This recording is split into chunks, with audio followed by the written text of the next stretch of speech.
Welcome, everybody, to this episode of Power to the Patient, where we have an extremely engaging, interesting, kind of right on target guest of somebody who really did an unbelievable job of taking agency in our health. And we're going to hear her incredible story in just a couple of moments. So a big thank you to Brooke Siem for being with us today on Power to the Patient. And Brooke, we cannot wait to hear your story, and we know that it'll have tremendous impact on our listeners and their families and their communities in so many positive ways. So thank you so much and welcome. Thanks for having me. My pleasure. So let's start as we do at the very beginning, because we want to have a little context, right? And we're going to sort of build upon, we're not going to, no spoiler alerts here. We're just going to start at the very beginning. Tell us a little bit about growing up, so to speak. Who was in charge of your health? You're a child, right? So we're assuming that you didn't take full responsibility for that. And what were some of the messages coming from your family, your community? Give us a little background, a little context, please. Sure. I grew up in Reno, Nevada, and kind of, in an upper middle class family. Health wasn't really something we discussed much at all, just because for a long time, there really wasn't too many waves in our family about health. And if there was, it was, grandfather getting old or something like that. But, I was born in 1986, so I was raised in the 90s. It was a lot of Lunchables and white bread sandwiches. And, my mom, we have some diabetes in our family. So my mom, checked my sugar, and I would show up to school with one Oreo and the other kids would have 4, and I would feel upset about that, but that's kind of where it ended. We didn't really start to have too much discussion about health really at all until my father passed away when I was 15. He had pancreatic cancer, but we didn't know. It was a very, very late, diagnosis. And by the time he went into surgery, he never came out of it. And after that, that's kind of when I think I started to understand a little bit more of the, one, everybody dies. It's a lesson we all learned at some point. That was my introduction. But also I started to take a little bit more stock, of like, what is health, and how does that affect us throughout our lives? How do we make changes that affect us? And that question continues to this day. Sometimes I wonder if all the working out and vegetables I eat really matters. Oh, it does. It does, but who knows? Wait, I'm going to stop you right there. As a physician who is deeply committed to the good mental and physical health at all, please keep that up. There was yeah, go ahead. I know, but then we have my great grandfather who lived till 106. Yeah. He drank a glass of wine and had a cigarette every day of his old adult life. And sure, moderation, but still, that's a lot of cigarettes and glasses of wine. And it's just, there's a lovely Irish fable or saying that's kind of like when you're born, you get a candle, and when the candle goes out, it just goes out. And so sometimes I think about that when I am killing myself at the gym, or when I'm eating yet another plate of steamed broccoli. It's kind of it's one thing to, eat a bunch of donuts and to never go for a walk, but is what I do every day, which is pretty extreme from an athletic and nutrition standpoint, really, what am I gaining here? And the thing is, you just don't know. If I'm the first person to live till 120 or 130 or whatever it is, I'll rescind everything I say. But I do think there's a little bit of a balance, and it's taken me a few years to learn that. Well, balance I'm agreeing with. If I may, unsolicited advice, but I'm going to jump in that we do have, I think what we really all want is, we know that people die, as you said, and unfortunately your father died, when you were young at age 15, which is a giant trauma in life. But I think what we all want is sort of a long and healthy life, something we call health span, right? And then when we die, let it go sort of quick and late, yes. So we have years to enjoy. So let me just, because, from a perspective of a physician, it is miserable to not feel and function well, which for your own story, which we're going to dive into, right? So there are things that we know without side effects, and I know that's a big thing, without side effects that can support our health. So just a little tip, don't suffer through broccoli if you hate it. there's cauliflower, I love there's broccoli. mushrooms, there's carrots. So what I like to say, just a quick aside, and then we'll go into your story, is because you're so beautiful and healthy, and you've been through so much, and you've overcome that. So, eat the foods you love that love you back. And Yeah. really, donuts, with all due respect to your grandfather, donuts and bourbon or whatever he was drinking, wine, or, don't exactly love you back. But yes, social now and then, right? So as you say, a balance, but I would move the needle towards the fresh fruits and vegetable and get some exercise. If a marathon is not your thing, a walk in nature for an hour a day is sufficient. So I'm just, there you go. You're not my patient, now or yet, but I'm just going to offer that because, our health and happiness are very much related. So if we're, as you say, killing ourselves or, really living, in a state of, conflict of, oh, I'm doing this, and, let that go and just really enjoy the life, but stick on the healthier side. So anyway, quick aside. So I would say broccoli and exercise matters. Maybe you need to tone it down if you're feeling burnt out, but that's okay. Well, then I get bored, Nancy. So, All right. Well, all right. There's, many good things. There's a lot of good books I can recommend. And you've written one. So we're going to talk about as well. So, so tell me, so your father passed away and you were young at age 15. And there's obviously, a reaction to that. And I'm sorry. And that's a rough thing at such a young age.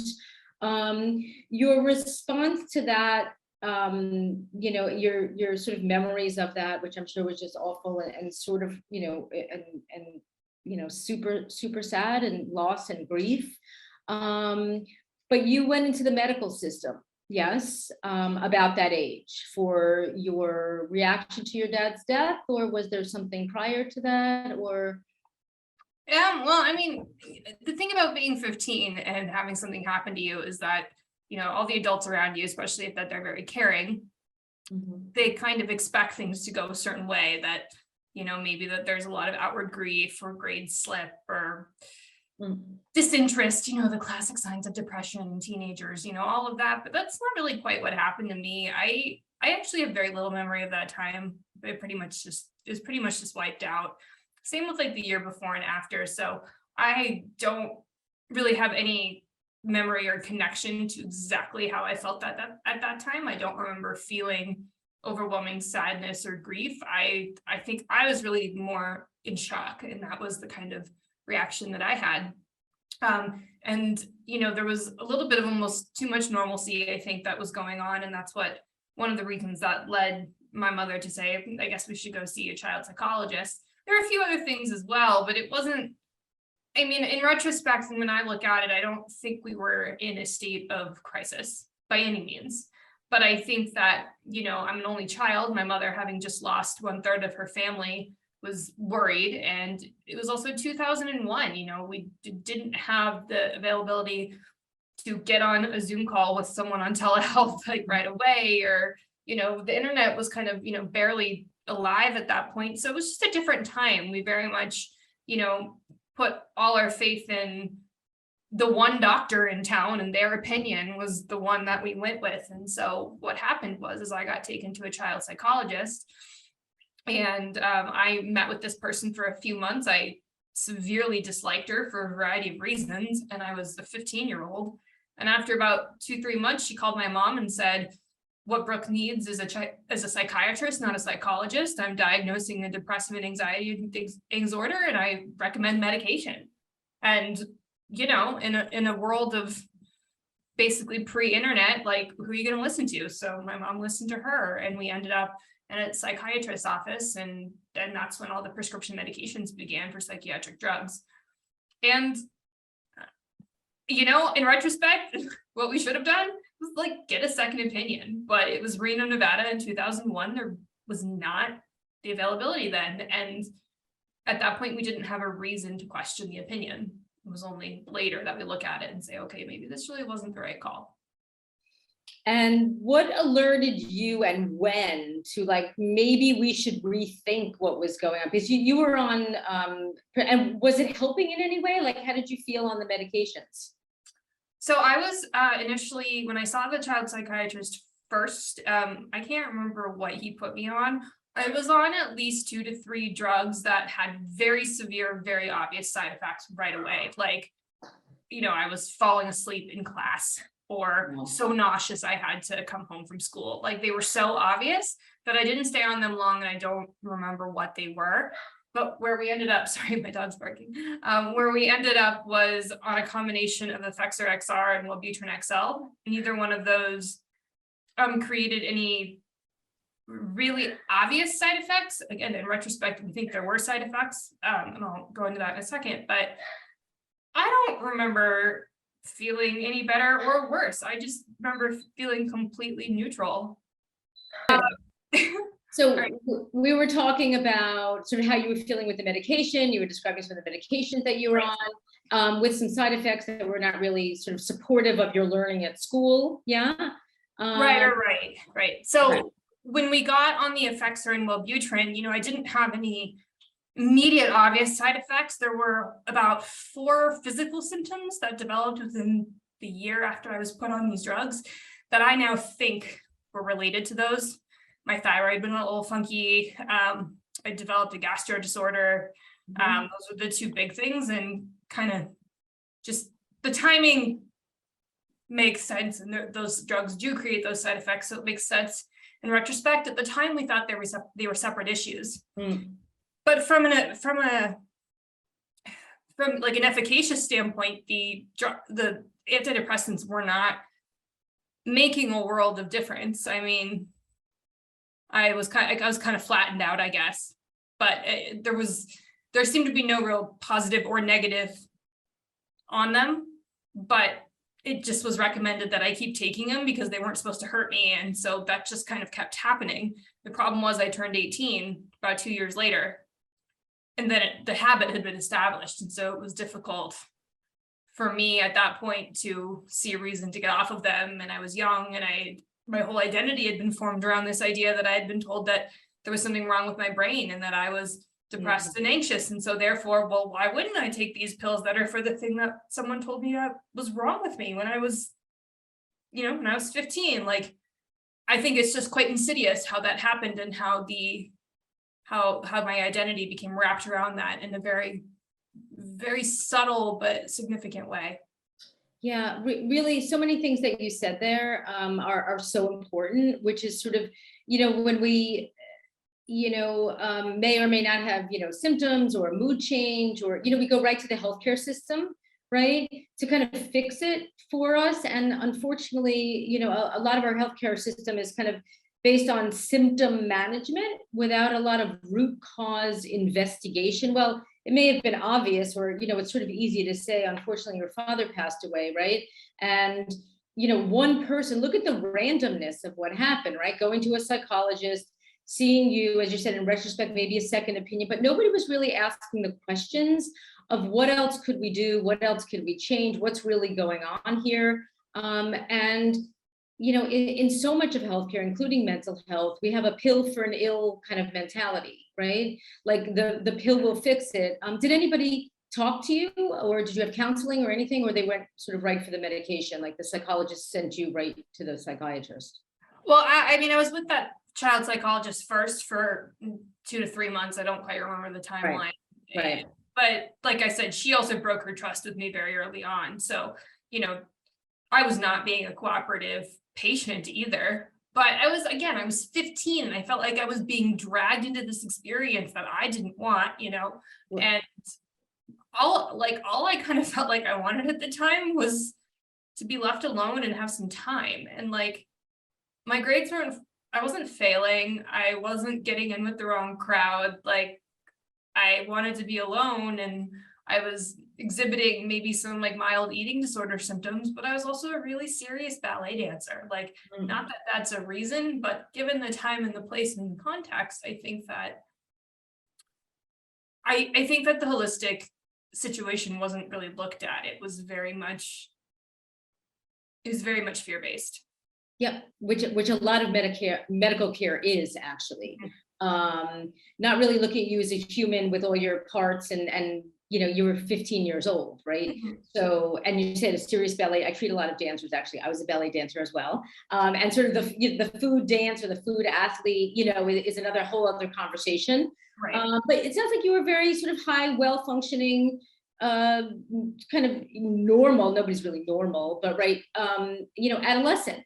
And, the sort of randomness of healthcare, you were put on antidepressants. And the more interesting part of the story is sort of when you kind of, had an epiphany or an intuition, or were sort of old enough to, sort of question what was going on here and if you should continue on this path. So it sounds like nothing dramatic happened, for or against, right? Taking these medications. It was recommended as any, our parents, take care of us, and this is what was available. We're not really thinking too deeply. If you're not in the healthcare system and this is not your, expertise, you kind of go along with a trusted expert, which is what most people do. I mean, 90% of people will do that.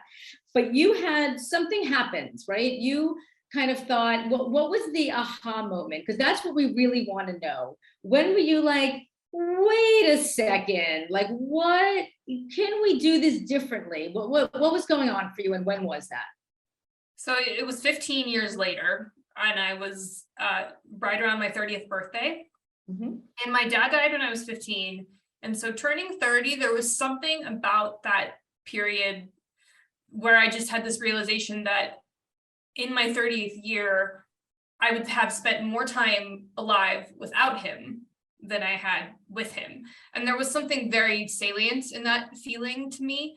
And it just got me thinking about everything else. And I also realized, well, wait a second. I mean, I was medicated so quickly after my dad died that also means that if I keep going down this path, I will have spent more than half of my life, in my entire adult life, on really powerful drugs. And I had not a single moment in my adult life that I could point to and say that was an unmedicated moment and this is who I am without these drugs. I had no frame of reference for that. And that was a really disorienting feeling. And then it was coupled by the fact that at this point I was starting to have suicidal thoughts and suicidal ideations. And it wasn't anything dramatic. I mean, I guess it could be dramatic, but it just felt normal. It came on slowly. It was just, it was this feeling of not wanting to be alive. And then it kind of intensified, for like the hows and the logistics of it all. But it wasn't like I woke up one day and I was having a psychotic break and threatening suicide and it was real, other people were involved. It was very slow.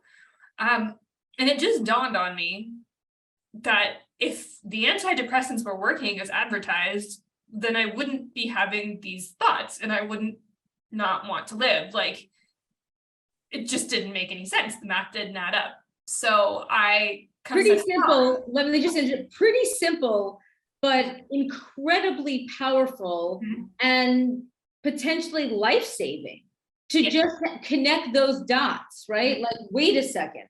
This is a very simple concept, right? I have patients all the time. I mostly treat pain. I'm not in the mental health field, but I'm a physiatrist, which sounds like psychiatrist, but I'm very much sort of plugged into the mind-body connection because we have a lot of pain because of, mental issue. It's all related. We're one human being, right? Medicine is human science. But to just have that awareness, right? That sort of light bulb go off, like, well, wait a second, I'm taking these medications because I'm not supposed to be here, right? With these thoughts, right? That's huge. So I'm sorry I just want our listeners to kind of sit with that for a second.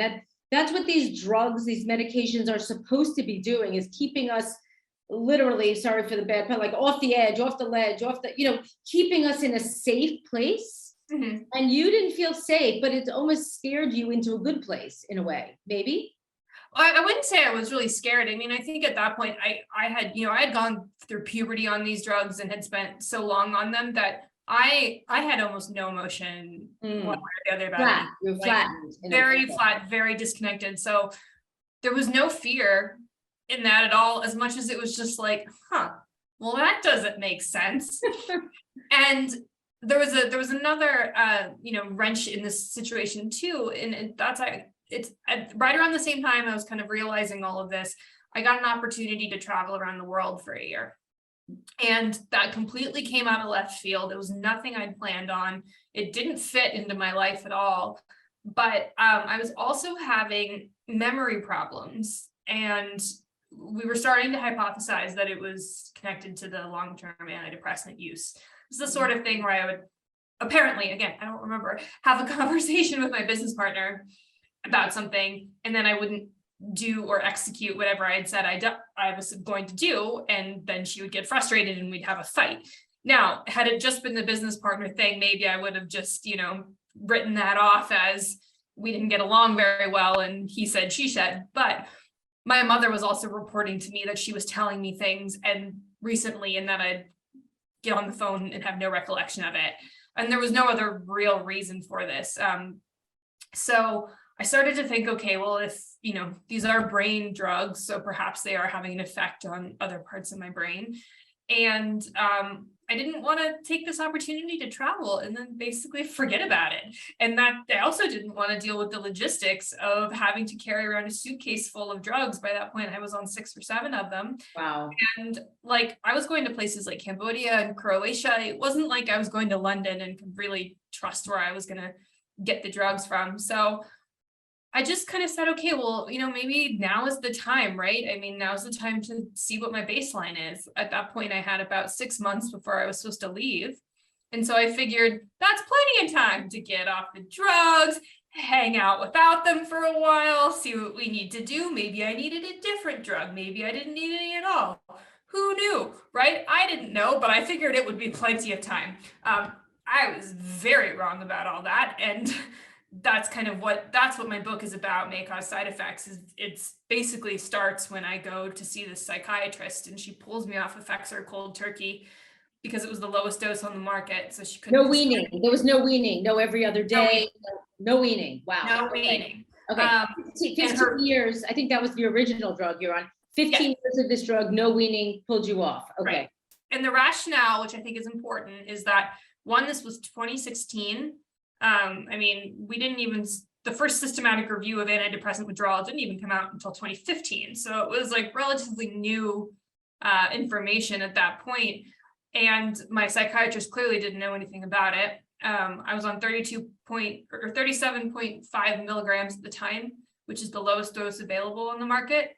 So she said, well, I can't prescribe you a smaller dose. You can't get it from the pharmacy. So you're just going to have to go cold turkey, and here's some Prozac to manage any withdrawal symptoms, but I think you'll be fine. Really bad advice.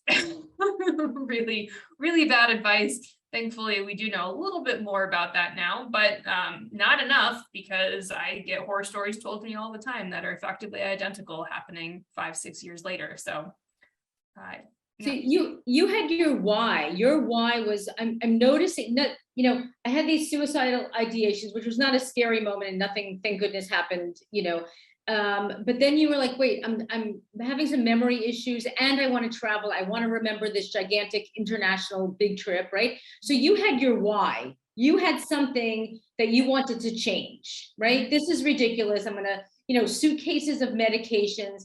You realize that this may be an anchor rather than like a lifesaver for you in any way, in some respects, right? So you went to a doctor, she told you to go off of that. What happened to all the 6 or 7 other medications you were taking, and what was your experience? So she said, go off them one at a time, start with the Effexor, and I went off that, and like she said, and pretty much just it felt like every circuit in my body just broke or stopped working. Everything from my visual, my eyesight sharpened, it got better. My hearing really, really intensive, got very, very sensitive. Everything started to sound incredibly intense. Even my taste changed, what I like to eat changed, and my skin got so sensitive I couldn't wear clothes. Then I had the psycho-emotional side effects, including intrusive thoughts and just incredible bouts of rage. It just really sent me down to a place where I started to think, oh no, I might actually be insane. But at the same time, I was having feelings of a little bit of curiosity, or feeling artistic, or just feeling a little bit more like me, like someone turned the lights on, and it was hard to it was very difficult because those moments lasted for maybe moments or a minute, and then everything else, the rest of the time, it was just hell. But I went back to her after about like a month later. I think it was for a month-long follow-up, and I didn't really tell her what was happening because I at that point really didn't trust her. But I knew that because I had been feeling these moments of feeling like myself for the first time, that I had to keep going down this path and I had to keep exploring what was there. So then I stopped taking the Wellbutrin. I don't remember feeling the Wellbutrin and the effects are of different half-lives. So the Wellbutrin is much longer. So there was not an immediate onset of withdrawal symptoms in the same way there was with the Effexor. And so that was just more gradual if I felt anything. But I just kind of started pulling the drugs off one at a time. And eventually I ran into the drugs that were prescribed for physical ailments that were, again, I was put on when I was 15. And it was just the most fascinating thing because, for example, I had been told that I had hypothyroidism and I was on 2 different medications of Synthroid. And that was something like my grandfather has hypothyroidism. That was just one of those things I figured like, oh, this is just a genetic thing. I'll take this little synthetic hormone for the rest of my life. It'll be fine. But then what happened is I developed something called nodular vasculitis, which is an inflammation of the blood cells. And this was a stress response. So my body was in so much stress from the withdrawal that it actually created basically an autoimmune condition. And we didn't know what it was for a while. And I was going to doctors. This was in the month before I was leaving. It was chaos. And we were running a whole bunch of tests, trying to make sure there wasn't something really going wrong.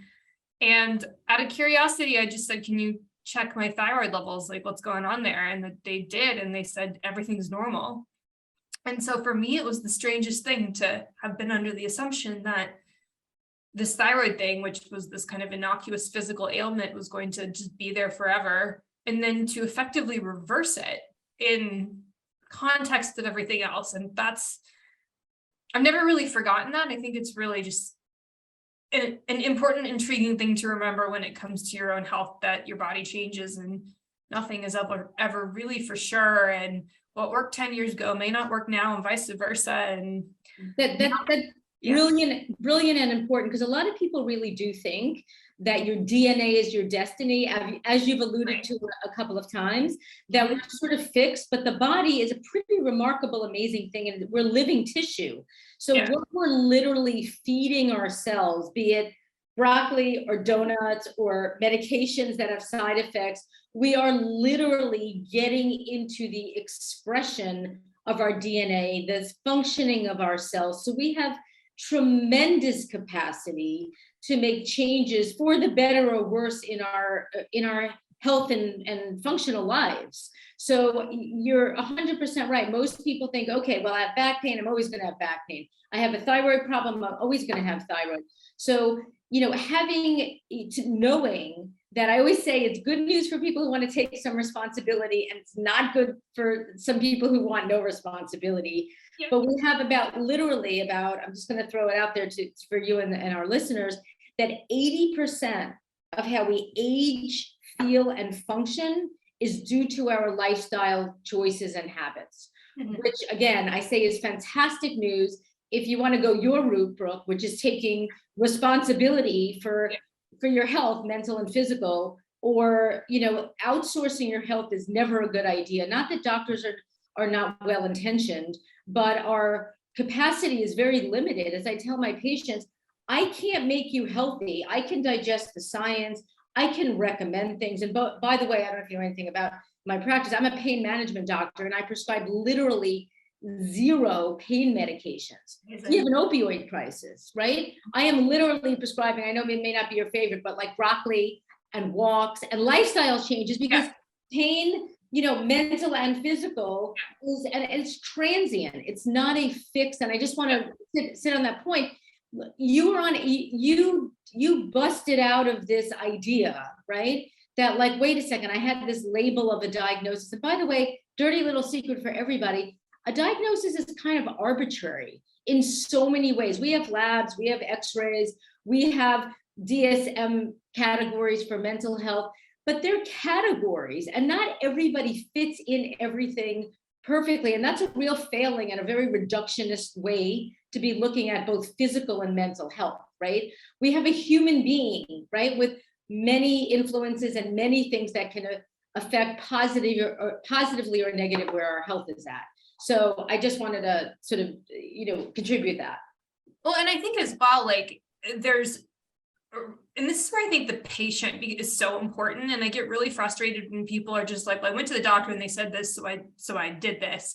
And what I've learned is that the best outcome is going to be with a team because you know your body more than your doctor. Like you live with it every single day and have for your whole life. Your doctor sees you for 15 minutes if you're lucky, right? So it's not that, it's just like you have to bring your work to the table as well, which is, your life experience, the honest way you choose to live your life. And then what I really think people miss a lot of the time is especially because we're in such a reactive society where when one, thing goes wrong and then there's a consequence, we put those two things together.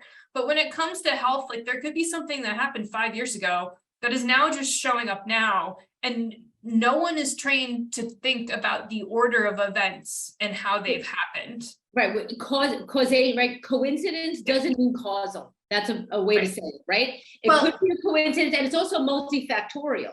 There are multifactorial influences. Yes. It's not always one thing, but please, yes. Yes, yeah. So that of course, but what I mean a little bit more is like the perfect example is how I ended up on the synthroid drugs, right? Like, so I go on these, my dad dies, I go on these antidepressants. Within about 6 months, my hair is falling out and I'm like having these Charlie horses, and like it all pointed to the hypothyroidism. But at that point, because it had been, and I had one test that showed a reduced thyroid out of like 3. The other ones were normal. So instead of someone looking at that and saying, okay, well, you also just went on these other powerful drugs 6 months ago, that could be a side effect. We no one, including me, including my mother, who is the most like an angel put on this earth, right? Like none of the 3 people on the team, me, my mother, or the doctor, looked at a choice that had been made 6 months ago because of the trauma that had happened 9 months ago, right? Instead, all we saw was this one lab that said the thyroid was down on that day and that hour, and then I was put on drugs that I stayed on for the next, decade and a half.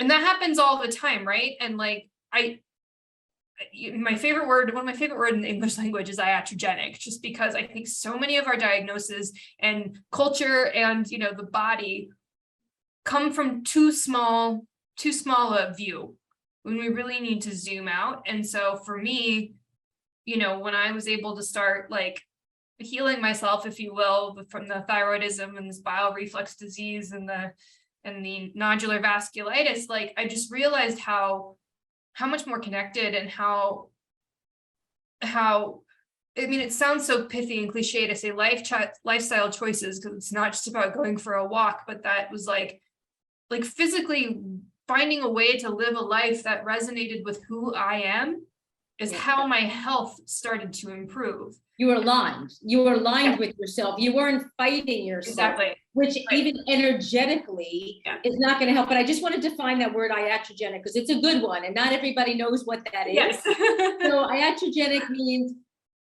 healthcare caused, right? Doctor caused, pharmaceutical caused, things that happen in the healthcare system with, let me just say, with not bad intentions. No, it's the number, people don't know this, and it is shocking information, but the number 3, and I'm going to say it a couple of times maybe, or just emphatically, the number 3 cause of death in this country is due to medication or procedurally or doctor induced errors. Now, this is not that, doctors have bad intentions or the pharmaceutical companies are not trying to sort of help people. However, we need to think for ourselves, just as you did, and ask the questions, which would have been super helpful at 15, but nobody's at fault here. And thank goodness you sort of had a little bit of an awakening, and your life is now organized around this, which is super important to share with other people. Asking the questions, is there anything I can do for myself, or anything that I can do maybe non-pharmacologically that could help me be healthier? Is there anything I could do for my thyroid disease? Is there anything I could do for my low mood? Is there anything I can do without side effects? Because once again, iatrogenic, that word, the number 3 cause of death behind cancer and cardiovascular disease is healthcare cause. Now, not to everybody, screaming, listening to this, but it is a super important, and by the way, MedShadow, who produces this podcast with me, that is their number 1 mission, to educate people about the risks and benefits and side effects of medical treatment, including pharmaceuticals, including surgeries, right? I have patients all the time. Oh, my doctor said I need back surgery. They didn't even examine them. They didn't even take a look at their range of motion, some very basic things.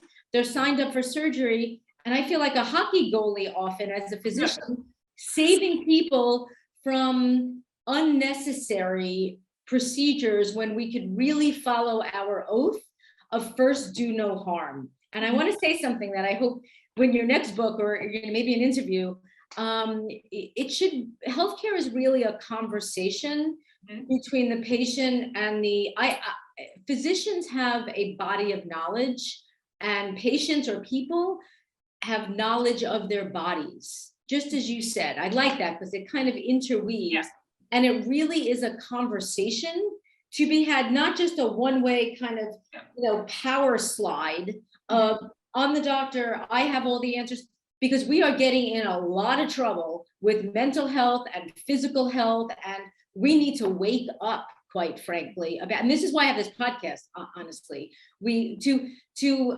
have people hear real stories of real people. Well, now you're not a real person, now you're an author and everything else, and you've dedicated your life to it. But this is literally life-saving and certainly quality of life-saving information that, needs a lot more attention. But please, I had to just define iatrogenic and then I went off. I think that you can definitely overcorrect too, right? I mean, there are so many people who will, say Google says to their doctor. And then my point is just that I think it helps to also, as the patient, understand the position that a lot of doctors are in. I mean, look, if we're taking the stance that most doctors are good and trying to do best for their patients, right? There's always going to be outliers, and find a new doctor. Sure. If you're not a bad person as your doctor, but if you've got a doctor in your life, talk to them about the crap they go through to do their job, right? If you understand how the insurance system works on their end, or why, I've got a couple of friends who are ER doctors and it just sounds like such a nightmare. I think I have so much more compassion for the doctors who have compassion for me, and then we can work together as a team, because I know what they're up against. I mean, I tried to get a really minor test done with my GP a couple of weeks ago, and she said, my system won't let me do it. I can't order this for you. And I don't know in town who can. That's not her fault. She wants to order it. She can't, because some hospital group that she's affiliated with says she can't order this test because it's, I don't know, probably can't bill for it for insurance. What does that mean? That means I have to figure out a way to get that test done for my. So I have to have the agency in understanding their system enough to drive the car. And then when I need an expert to come in and have, an opinion or a thought on the particular part of the car that's going wrong, well, then you bring in your trusted team. But it's just not the same system, I'm sure, as as it was even 15, 20 years ago. Yeah. You have to know that as a patient. I care deeply about this, and thank you for giving a plug to doctors who care. There is a system that we are really, it's really, unfortunately, and I'm just going to say it outright, it's really unfortunately profits over patients, and not for the doctors who are greedy, but the way it's structured, on the incentives for the business of healthcare, and it's a business, and it's bankrupting our country, quite frankly, and we're not getting such good outcomes in mental and physical health. The incentives are misaligned. We should be thinking upstream on taking care of people in a preventative way, of doing some very simple, cost-effective things, rather than we look at television. I mean, as I do, there's advertising for pharmaceuticals. There's also a way of thinking in our culture. This is a bigger conversation of wanting a quick, easy fix or instant gratification. But as you point out, this is not an easy fix, right? And it has side effects and consequences. So Very compassionate of you to be thinking about your doctor, although, people, are looking for expert advice, but we are both, I think, aligned in really trying to impact every person to ask the questions at least. How can I help myself? What can I do, that doesn't have side effects? And when you need medical care, when you need medication, when you need a procedure, when you need surgery, thank goodness we have a very advanced healthcare system. But in the bread and butter, day-to-day things that keep people healthy, we are really failing miserably, and it's costing us too much money also. Mm-hmm. So we need to really rethink. I've written about this, I speak about this, and I agree with you 100%. We need to rethink the healthcare system, and we need more than 6 minutes to talk to a patient to figure out, right? I think we really, as doctors, we want to be curious to figure out root cause and causes, right? Because it's not only one. It wasn't just the untimely death of your father, right? You were going through adolescence, you were dancing, you're a full person. These aren't bad things, but these are things that make up you and your unique situation. So having a personalized approach, right? A personalized and kind of root cause approach, I believe, and you can share with me your experience, is really the best way to take care of people as an N of one, one person, not just what the data says, which is important, and we need a body of literature and science, but the actual, human experience and conversation like we're having now in sort of uncovering some, almost like an investigator, right? To investigate the root causes. Right. And I think that just takes, it takes a lot of self-awareness on the part of the patient or the individual to be aware of that, and even to know themselves well enough to ask the right questions. And I do think we're getting better. I just think it's slow. I see changes in certain circles, but much like the antidepressant and withdrawal thing, a lot of the stuff is never going away. We're not suddenly going to become a benevolent healthcare system that doesn't care about profit. So it's really the onus is on the patient to figure out how to make it work. This is the name of our podcast, Brooke. Power to the patient. This is exactly, you're the perfect person to be, you understand that, right? And it's your own personal experience. I just did you get to go on your trip? Did you go on your trip? I did. Yeah. Okay. So the book, the book is really about the year that I spent in antidepressant withdrawal, about half of which was international. So it was described by someone as Eat, Pray, Love meets kind of like a depression recovery memoir. And I think that was a pretty apt description, because a lot of the learning and the healing happened abroad. So I do remember, my memory has very much is returned. Most of that period in my life when I was medicated is really, really fuzzy and flat and not so much there. But in the year since, and it's now been 6 years, it's much more robust and colorful memories. So we were onto something. We just didn't know it. But yeah, I mean, the book is ultimately, it's about healing and it's about hope. And I really hope that it can be one day. I really want to get in medical schools. I think that this needs to be in medical schools for not just psychiatric residents, because with antidepressant withdrawal is a very important thing for OBGYNs who prescribe this stuff a lot of the time for postpartum.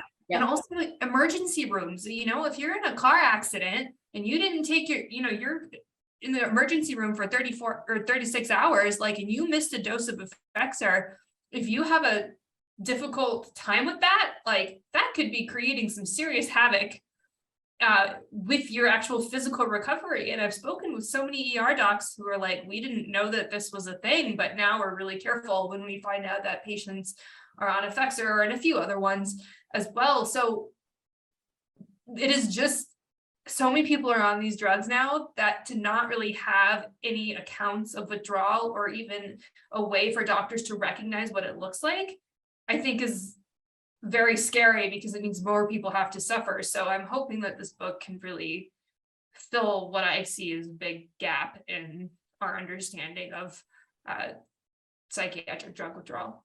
Yeah, for sure. And it's like a public service. I mean, this book is has the potential to impact. That's one of our questions. I mean, a potential to impact readers, viewers, listeners to our podcast Would you go a step further and say, like, better, I don't know if you feel like, better if you never started those medications? I mean, I like to kind of push the envelope a little. I mean, what do you think? If you had a do-over at age 15, with the knowledge you have now, the experience you have now, what would you be kind of doing or recommending? I mean, look, if I had a do-over 100%, you wouldn't have made this choice. And I mean, really, I was not in a position to make No. at all. So, but if you talk to my mother and she had a do-over and she knows what she knows now, she also would not have made the same choice. It's the kind of thing where, especially given the time in the world, like, she says the number one thing she would have done is get me to a different counselor or therapist. Like, I clearly didn't have a strong relationship with the woman who eventually passed me on to a psychiatrist, and the right call was to find someone who I did connect with. I don't really know at the time. I mean, my poor mother, she was grieving as well, so no one really makes fully conscious decisions in that state. But I'm not even sure there was another child psychologist in town at the time. So, there were some limitations, but, what I think that I really needed was time. And trauma for children is not convenient. And I think that the parents, the teachers, the after school counselors or whatever, everyone wants it to be convenient and easy for them. And they want the kid to just get back to normal as soon as possible. And, but that's not necessarily what happens. And instead, what we're doing is we're drugging kids up on these insane amount of drugs because effectively they're an inconvenience for us. And I think that's really, really got to change. And, I'm also not a parent. I don't know what, I think there's so much fear and there's so much terrible news on this stuff. And I think that a lot of parents think that what they are doing in this scenario is preventing a bigger problem. But I think that that's a lack of education on what these drugs can do, both on a very obvious level, but also on a long-term level. And an example is going to be that, if I was medicated when I was 15, it basically, it just really numbed me. I didn't have much ambition anymore. And so I spent the next 15 years pretty much just going through the motions of life. I didn't plan for a future. I didn't want a future. And so when I started to come off these drugs, like, one of the most salient side effects of this is that I wasn't set up financially. I didn't spend my 20s thinking about my future because I didn't think I was going to be alive for it. Wow. So I didn't have an IRA. I didn't have any understanding of, really savings or how to actually plan for a future. And so when I hit 30 and I got off these drugs, and all of a sudden, well, not all of a sudden, but I did the work, and then I really wanted to live, and I want a full life, and I want a long life, I'm basically starting at nothing. And so just the cost, the cost of that on a very literal level is huge. And that's not something we think about. But for me, that's been one of the most obvious reminders of this choice, is that I felt like it robbed me of the ambition and the desire to have a future. And so therefore, I never planned for one on a literal 3-dimensional world level. And that frustrates me. No, that's a big deal. It's losing 15 years in a way of not, as you said before, not connecting with yourself, not being yourself, not even knowing what your future and planning and having the energy. It's almost like you said, a veil. I just had a patient today who just got off of her psych medications with the help of a physician, which not me, was talking. I see her for pain issues, but we always talk about it because my proudest moment is when I'm deprescribing medication, saying, you have pre-diabetes, you have diabetes, but if you went on a whole food plant-based diet, you can literally reverse diabetes in 2 weeks. If you, an autoimmune, you don't have a fixed thyroid. Some people do. Some people need medication. So I don't want to, as you said before, we don't want to sort of overcorrect, right? Yeah. But the questions, I think, should always be, do I absolutely need this? And like you said, people want to help their kids. There's a huge pediatric and adolescent mental health, pre-COVID, now with COVID, we're still in COVID, but now it's not an emergency anymore, right? But we have a huge generation of medicated children. There was a giant article in the New York Times about this. Yeah. it is not good. And there's going to be there is already huge fallout. And these medications, many of them, a lot of people don't know this, were made, sort of as a short-term fix, a short-term help to sort of then do the things that would carry you into a healthy life. There's not a single long-term study for any antidepressants, not one single long-term one. Can you say that again for our listeners, please, Brooke? There's not a single long-term study that has been done on antidepressants. So we don't have any scientific research that tells us what happens to most people after they've been on these drugs for more than like 2 years. And most of the studies are done, they're up to like 12 weeks or something like that. I may, and that is huge. I would say the majority of people, way over the majority of 50%, have no idea that this is true. And talk about fear-based, I think we need to sort of shift the risk, thinking of the risk of having a mental health issue versus the risk of being on long-term medication, right? For something that doesn't really work. I think you can correct me because you're really sort of heavy into the data on this, is 20-30%, see a positive effect. 20-30% of people on psychiatric medication see a positive effect. 15. Okay. 15 is the number that keeps coming up. I was being generous. So the science that I know, so I guess that leads people like, okay, what do I do then? Like, what do I do? So these drugs don't work. What the heck do I do? My training as a physician in sort of a lifestyle medicine approach, which I know sounds like blah, blah, blah, so boring, but literally as our gut is our second brain, right? The foods we eat, the connections we have with people, right? Are sort of being engaged in purpose, going for a walk every day, nothing fancy. They don't have to be hardcore like you. Getting some good sleep. I mean, these are side effect free and actually have side effect profile to sort of get you tuned up, because people need something, right? People need a swap out. It's not like, oh my God, like the rug pulled out, like, oh my God, I can't take my psych meds anymore, which only 15% actually work. That is a really, really, really low number. Who would ever dare go to surgery saying that we have a 15% chance of helping you? Not many people would.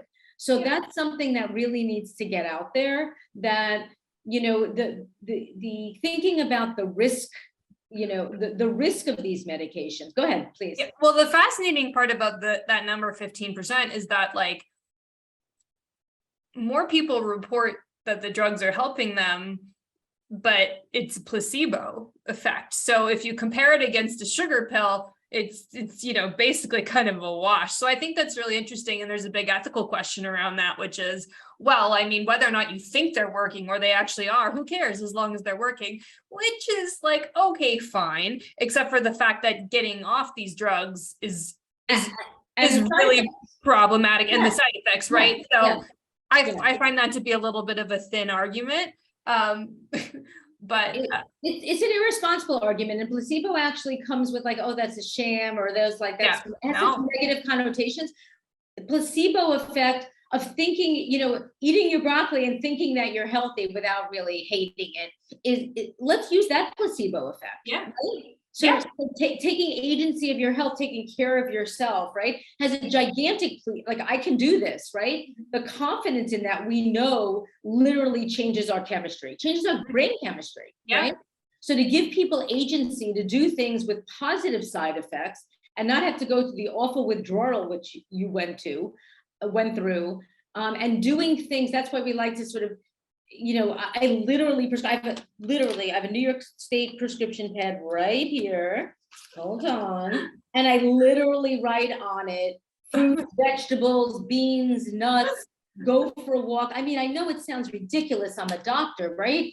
But it's the most powerful and responsible thing that I can do. And I spend time with patients trying to figure out, changing things in their life that will put them on a better path.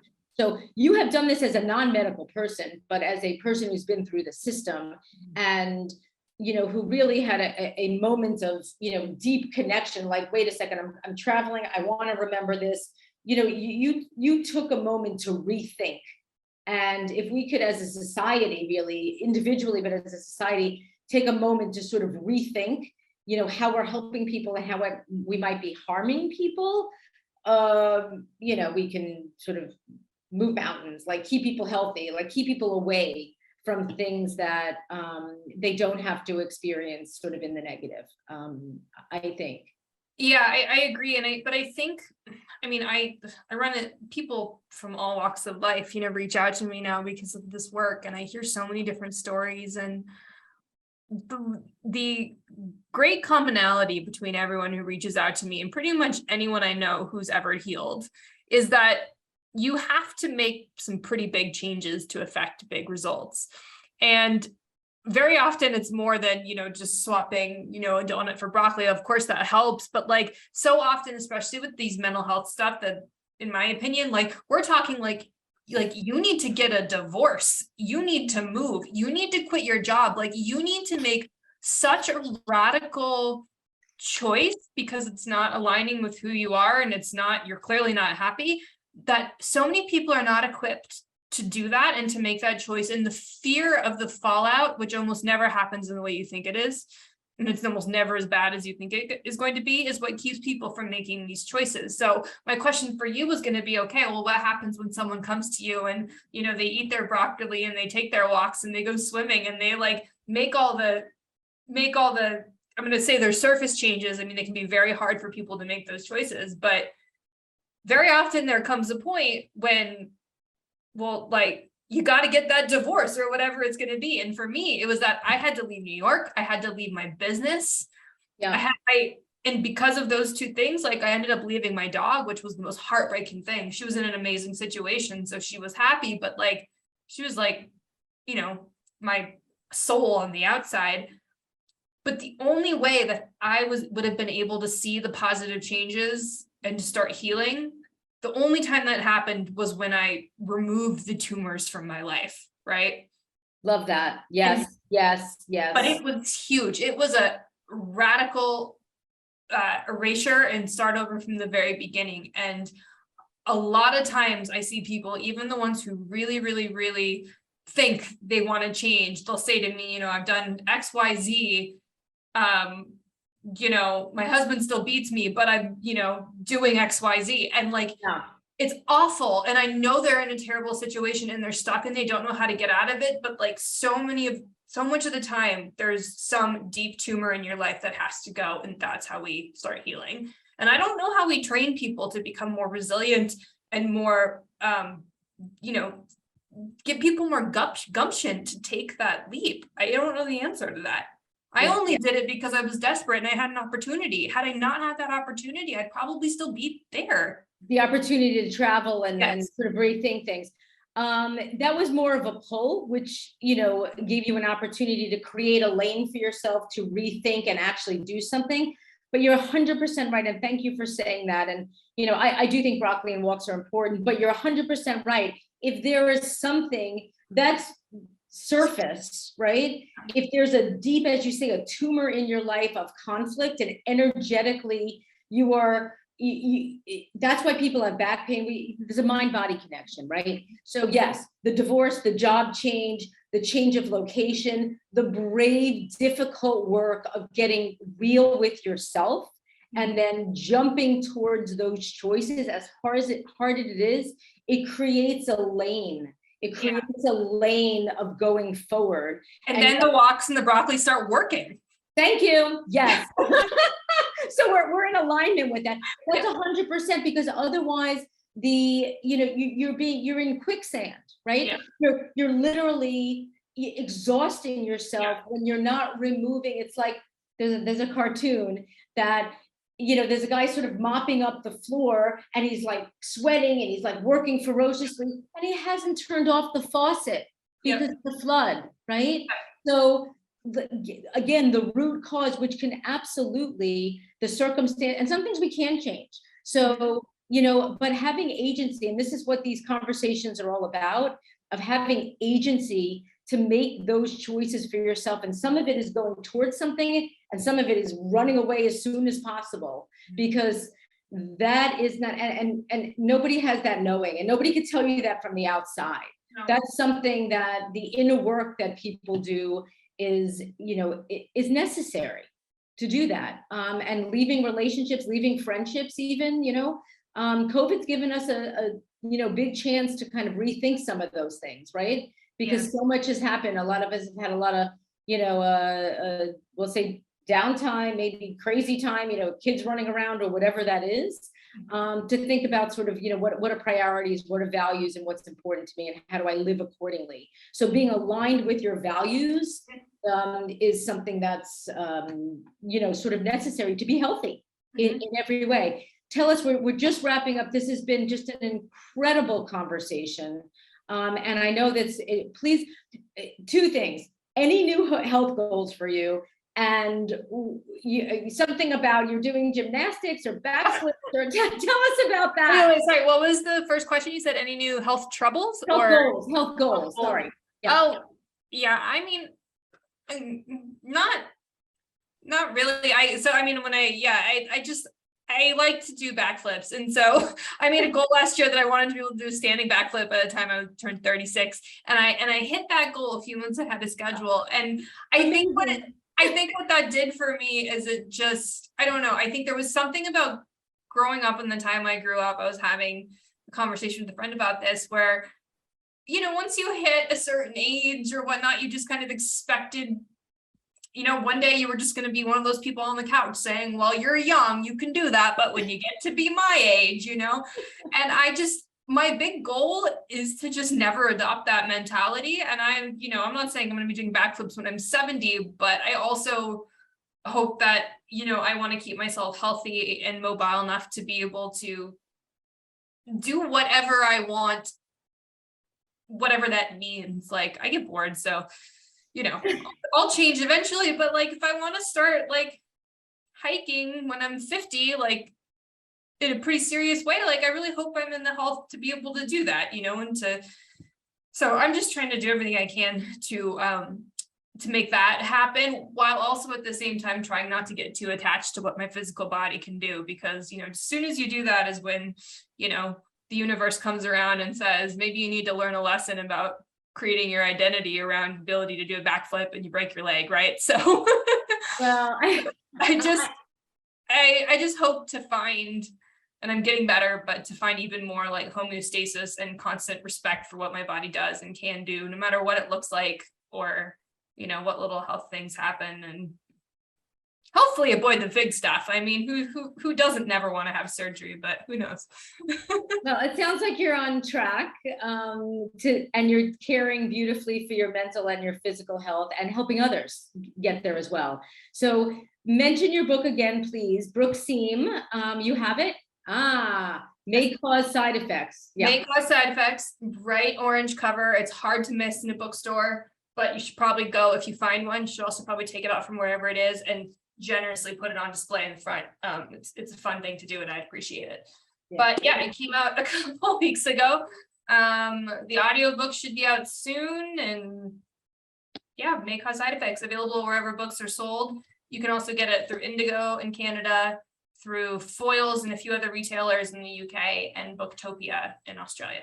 Well, I'm certainly going to recommend it, because as I say, I sort of mind body, I'm more sort of trained in the body side, but the mind body connection is huge. And there's so many people who are sort of unnecessarily doing things that they could do much simpler and not have to go through some of the things that you went through. And it's brilliant to, sort of hear your story, and thank you for sharing. And it was really a pleasure to have you. So thank you so much, Brooke. Thank you for having me. It's good to talk to you.